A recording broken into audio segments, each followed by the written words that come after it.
right, welcome back to the Gigi Report. I believe that you're enjoying the conversation and you're interacting, you're learning something and being inspired. I believe that, as the year unfolds, those of you that are learners, this is a time to really wake up and put on your shoes and get going and go develop your career. And so we have very inspiring stories here from Dr. Avery July. And before we went on a break, we were talking about the whole idea of inspiring learners in mathematics. Now, I want you to speak to us a little bit on why women and girls are clearly underrepresented in the sciences, especially in the STEM, science, technology, engineering, and mathematics. Okay. And since this is an area where you have broken through, why are they underrepresented? And why is that the case, really? Okay, thank you. One of the things that make us, the girls and women, be underrepresented is the cultural perspective. Okay. That the mind of the woman is not this, cannot take what the mind of the man takes. Okay. From a cultural perspective. Yeah. And so, like the girls used to be just told, okay, you do this. Okay. And let your brother put that nail on the fence. Yes. Okay. And you wash utensils. Okay. And it looked like there's nothing really going on, although there is a lot of science going on even in the washing of the utensils. Yes. It was not taken seriously. Okay. But that other one, the putting the nail somewhere, unblocking systems, yes, looked better. And it actually has a lot of scientific application. Okay. So there is a cultural notion in it. Yes. Then there is also a point of, we've never done it. Who are you to do it? Okay. Let me tell you, I've had a lot of stories about girls or parents who come and they are to tell their children that, we've never had a doctor from this home. Okay. Who are you to be a doctor? Okay. So in the same context. That's very discouraging. Very discouraging. Okay. So we've never done, nobody has ever passed mathematics in this home. Okay. So who are you really to pass? Okay. Or, even when they are happy, they express it in such a way that the child may feel demotivated. All right. It's like he's going in the wrong path. Okay. By pursuing mathematics, which has not been done by anybody else in the family. Okay. So then there is the issue of role models within our communities. Yeah. And schools. Uh-huh. They are there, but they are not enough. Okay. And even when they are there, some of them do not speak out to our girls and women to encourage them. Okay. So kind of the role model is there, but it's not active. Okay. So they just can see the physical movements, the teaching in the class, the projects done, but they are not inspired. Okay. Then there are also the stereotypes, Okay. in terms of we cannot, even in boards, we cannot take a woman. Okay. Even when she is the person who is competent in this area. All right. So all these are things that derail. Yeah, actually stereotypes, that's a big problem, because I think there is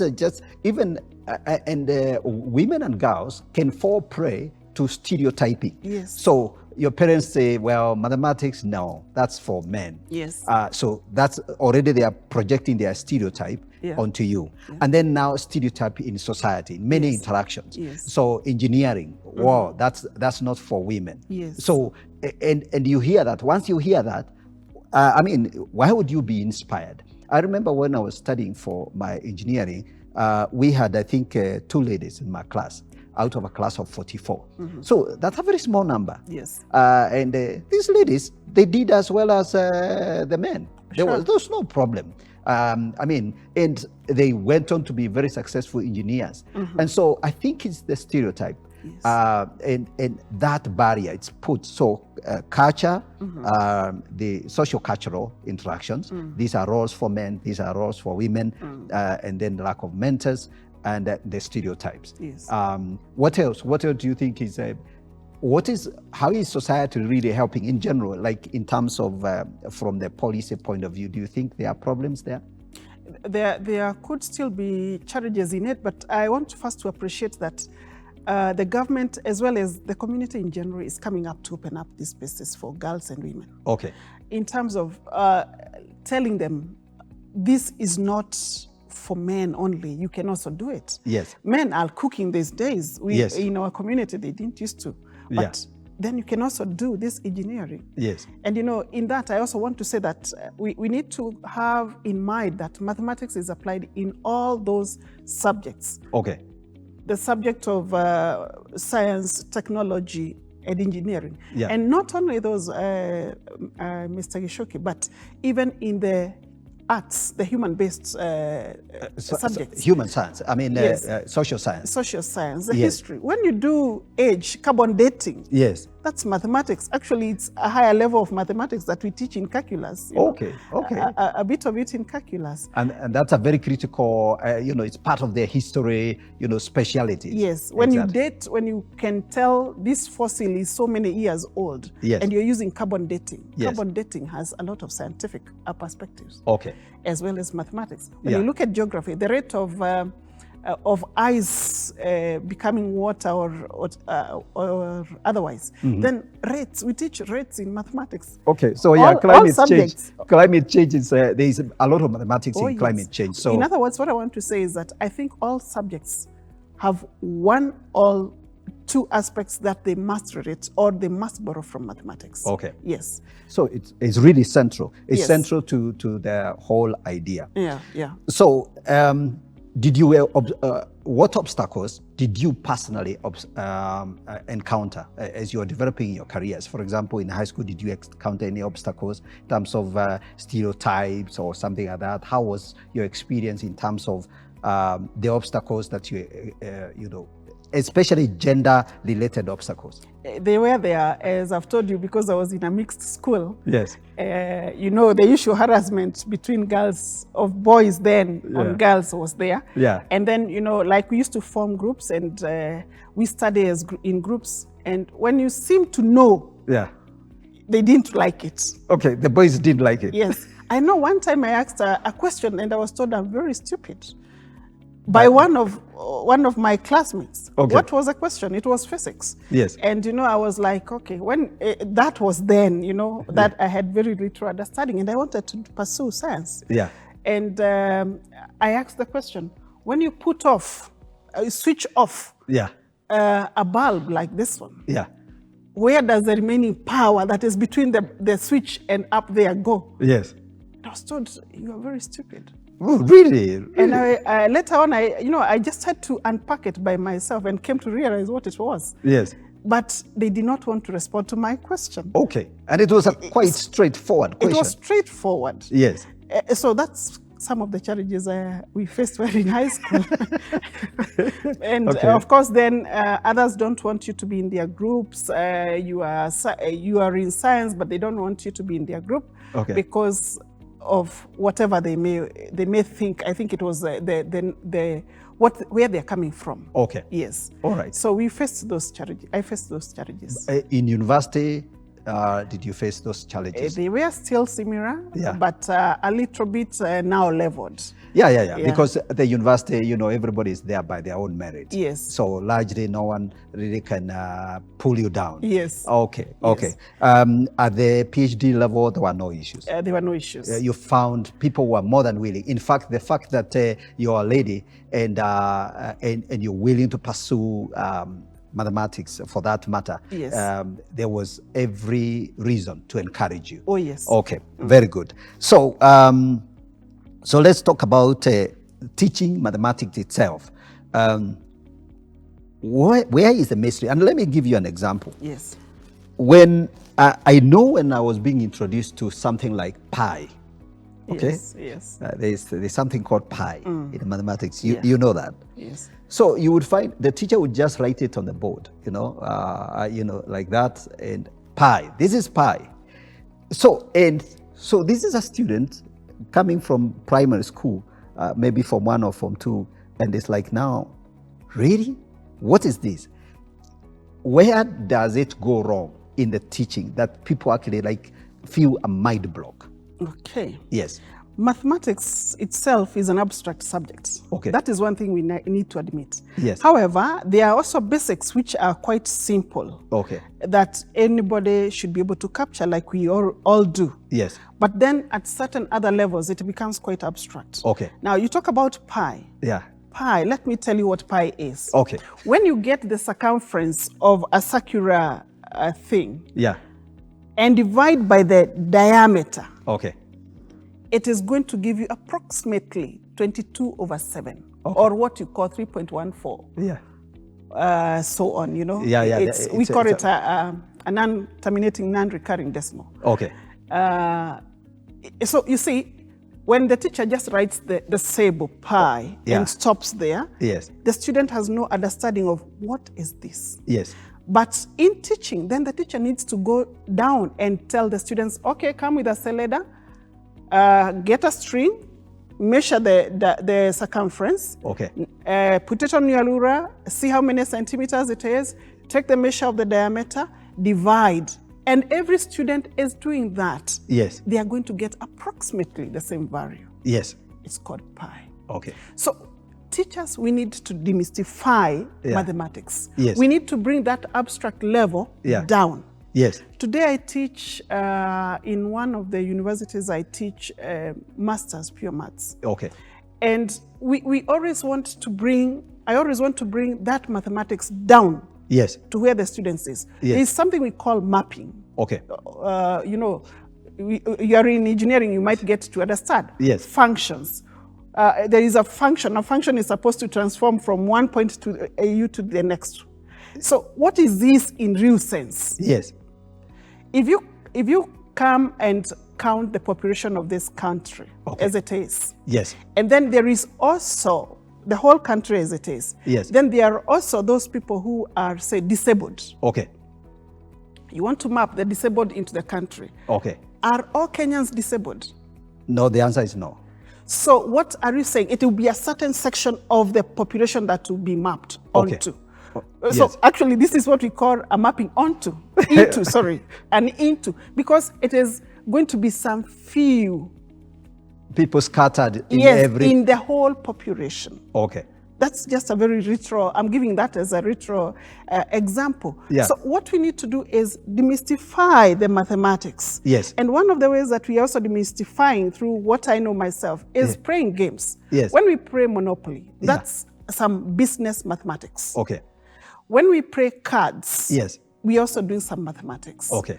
When we play Scrabble, yeah, we can do some mathematics. And at that point, I want to inform you that when I do Scrabble with my students during the camps, we don't do the English Scrabble. Okay. We don't do the words of the English words. Okay. We do mathematical words. Oh.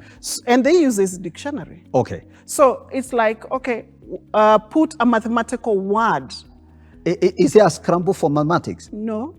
There is none. And I will tell you, I have investigated on that one. Okay. I did not find one. Yeah. And then I also decided to look out and see which are the common words used in mathematics. Okay. So that I identify with the letters whether we need to make a new game of Scrabble for mathematics. Okay. I realized we use E almost equivalently in number of times, like in English. Okay. So there was no need. I realized we may not, for now, we may not need to make a new Scrabble for mathematics. Okay. But when I now tell the students, play a game of Scrabble using mathematics, you will see the students will write SAD, they will write pi, they will write, what does that mean? It helps the students see the mathematics is still around them with the words they know. Okay. And they counter-check with this dictionary. Okay. Yes. All right. So, by the way, Dr. Evelyn has written a book here. It's called Dictionary of Mathematics for Secondary Schools. All right. Now, tell us, it's a dictionary for the mathematics. It actually ties to that. So what exactly inspired you to write this? Is it that need to help students kind of like bring it all down, make it as real as possible? Yes. I want to say this inspiration about writing the book started way back when I was teaching in high school. Okay. But I did not know that I was heading to this. Okay. So I could find that students are having challenges. I taught only in one high school for 15 years. Oh, okay. And you know, the challenge was every year we are taking one student to university out of 50. Oh. So like, okay, the ministry was like on us, what are you doing? Yeah. And of course, among us, those who are going to university, none of them is going to do mathematics. Oh, okay. You know, that was the worst part of it. And I'm there as a champion. And you're the champion of mathematics, and you just can't get somebody to go and study mathematics at the university. Yes. So I realized that students don't have an understanding when you say rationalize. I want to use that because that was the most common. Rationalize the denominator of this side. Yes. You know? And then they don't know what is this, what is it talking about? Yeah. There is the word rational. Yes. Where we have rational numbers and irrational numbers. Yes. Now, when you tell them to rationalize, so rationalizing is a process. Yes. To make a number rational. Yes. So I thought it is important for the students to understand what is a rational number, what is to rationalize, among many others. Yes. So I used to write down words that I thought are difficult for students. Yes. And I carried this along with me even when I was doing my PhD. Okay. When I was in South Africa, I went for community engagement in one of the schools. Yes. It's a polytechnic school. And when we were there, I met one of the educators, mathematics educators, who told me, let's look at the meaning of this word. And I asked her, where are we looking? And we went to the English dictionary. The words were not there. Yes. Why? Because mathematics has its language. Okay. The word diagonal is crafted from mathematics, not from English. Okay. So mathematics has its language. Yes. Even when you remember, probably in your university days, yes, we used to say Eve and only Eve. That's not English. That's not the way we use English. Yes. But that's mathematics. Eve and only Eve. Yes. Yes. You know, it's a biconditional. Yeah. Implications, one condition, condition on one side. Yeah. So I wrote down those words, and when that teacher in Atteridgeville told me to check up, look up the meaning of certain words, I told her, we have nowhere. Yeah. We have nowhere to look. Yes. So when I went back to the university, I went to check in the university dictionaries. They had university dictionaries for mathematics. Yeah. But I could not find it because it was not at that level. It was a little bit lower. You know, it's high school. Yeah. And that is what came up to me. I went back and found, oh, I used to write these words. Ah. And I then started looking for all meanings for all the words that I know are in mathematics. Okay. In high school. I have a special interest in high school because of my teaching experience. Yeah, 15 years of teaching in high school. Yes. Really, obviously, I mean, you know, it's there. You know the experience. So when I came back to Kenya, I now put the words together. Yeah. And I started searching for a publisher. Yeah. And I can tell you it was not easy. I knocked doors. Then the writing of mathematical syllabus, if you like, is not easy. Okay. And even those who do use Word, sometimes it doesn't work out very well. Okay. So when you write pi, it might not be there, or any other symbols, integration symbol. Yeah. It may not be there in the keyboards. In the keyboards, it is not there in Word. So you need to look for that. Yeah. So I also had that challenge of how do I write this? And I had to learn the language of writing mathematics. Okay. And lucky, after so many 2-3 years of looking for a publisher, I landed at KLB. Okay. The rest is history. Oh, great. We did the work, and it was published in June 2019. 2019. Yes. Congratulations. Thank you. Honestly, this is a very, very, very solid contribution. A dictionary in mathematics. And what you're saying is that for the learner, for someone who is in high school, learning mathematics, and they have a passion for mathematics, you want to empower them. You want to give them their language. And perhaps I think this is one of the things that has been missing in really enriching people in pursuing mathematics and, of course, the other sciences. Yes. So that then because you said mathematics is a language we speak. And those words, those diagonal, Eve and only Eve, thinking that systematically is one of those things. Once we develop that among our learners and people in general, we improve our society. Yes. Yeah, we make our society very rich. So probably thank you. The other point that I need to mention about the coming up with the dictionary. Yeah. My thesis in mathematics education in my PhD was based on language of mathematics. Okay. So it actually gave me a motivation because I was looking at how do I internalize when I'm taught in English and I'm coming from a certain language dialect in Kenya. Yes. how do I internalize? And I had been taught previously in my vernacular. Yes. How do I internalize the mathematics? Do I think about them in terms of in my own language or in English? Okay. So that you can look up in my thesis. I wrote a lot about that because discussions, when you said, that reminded me of the students I had in high school. Yes. They were discussing in vernacular, but when you tell them to present, they will present in English. What does it tell you? There's a disconnect. There is a disconnect which we need to help one another, because if I was not speaking the language that the students were speaking, yes, I would say they're insulting me in that discussion. Yes. And what will happen? I can only be angry as a teacher, yes, probably, yes, and not see the learning that is happening within that group. Okay. Yes. Okay. Yes. Wow, that is interesting. So, so that's how you solved that problem, and congratulations for that. That's Thank a you. wonderful, wonderful contribution.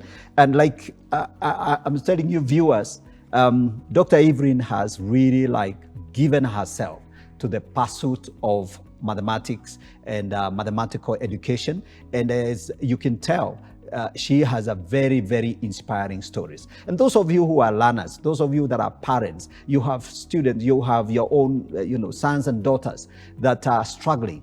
There is a way you can actually empower them. And if we are going to develop as a country, we really need to pay attention to science, technology, engineering, and mathematics. Everybody knows that. By the way, Evelyn, I checked the numbers the other day, and I found that in 2020, 2021 admissions by the central admission system, there were more students who signed up for STEM than the social sciences. And so that's very encouraging. Yeah. So I think the thing is shifting, and we are having more people willing to engage. Yes. But I still believe that girls and women are underrepresented. I'm sure if we open up the numbers, yes, we will see there are challenges there. Yes. However, here you are the story. So I would like you to, what would you like to tell young girls, women that are out there? They hear your story. They say, well, that's Evelyn. I don't think whether I can make it. But you have a story, you have an inspiration. So I would like you to speak to, that's your camera, speak to the viewers and tell them how, first of all, why it is possible for them to make it, and then the other avenues of mentorship that are available. Okay. Yes. Thank you. Girls and women, we can make it in mathematics. Why? Number one is you need to believe in yourself. God gave you a brain that can work and work very well. There is no restriction. He never told you which subjects you must do. It is you to choose. And mathematics is one of the subjects that you can do best. And we always say that if you do well in mathematics, all the other subjects will open up. Okay. Yes, science, arts, all that. Yeah. That will open up. In terms of the opportunities that exist in mentorship and careers as well, the government of Kenya has been mentoring young students, especially the ICT department, ministry. Yeah. They've been having forums where they mentor students in ICT. Okay. There is also the STEM Kenya chapter that also mentors students. Okay. Especially the girls. Yes. There are also opportunities in other forums that if you listen out, right now there is a program we are doing with the University of Iceland on mentoring learners. They may not necessarily be girls, but I encourage them to come on board because we can learn mathematics using technology, not necessarily being in class. All right. But you can learn mathematics wherever you are, do drills and move on. Okay. We call it education in a suitcase. Okay.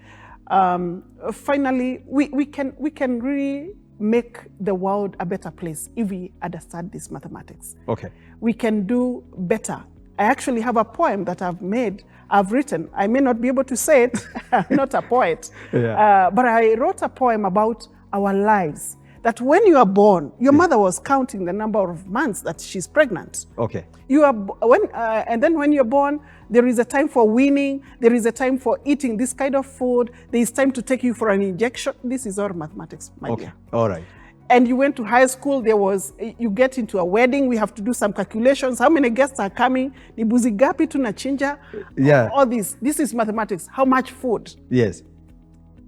And finally, Yeah. when we die, Yeah.